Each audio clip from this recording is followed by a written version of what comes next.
तो लोग भी ये कहते हैं कि अगर सब इतना आसान है तो इतनी मेहनत क्यों कर रहे हैं आप इतना ट्रैवल कर रहे हैं, दिन में 5, 4, 6 रैली, 4-5 रैली कार्यक्रम, कोई इस प्रदेश में तो कोई दूर दूसरे प्रदेश में, आप निरंतर लगे हुए हैं, हर कोई देख रहा है।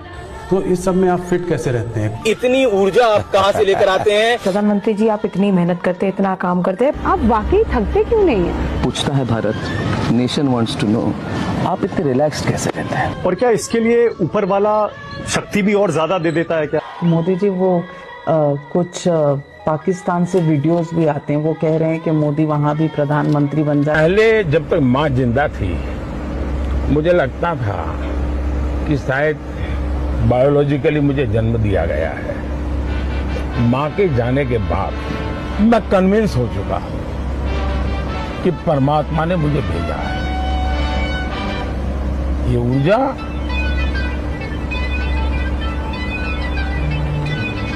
बायोलॉजिकल शरीर से नहीं मिली है। मैंने ये कहा कि आरएसएस कोई दखल नहीं देता, लेकिन ये भी तो झूठ है।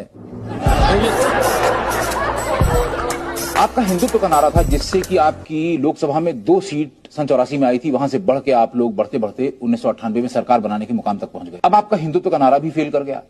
इस इलेक्शन में आपने फिर एक इलेक्शन गिमिक के तौर पे वंदे मातरम और सरस्वती वंदना की बात करी, लेकिन लोग समझ गए कि ये सिर्फ वोट लेने के लिए इलेक्शन टाइम पे एक सेंटिमेंटल इशू को उठाते हैं। हिंदुत्व ये भारतीय जनता पार्टी का कभी चुनावी नारा नहीं रहा है।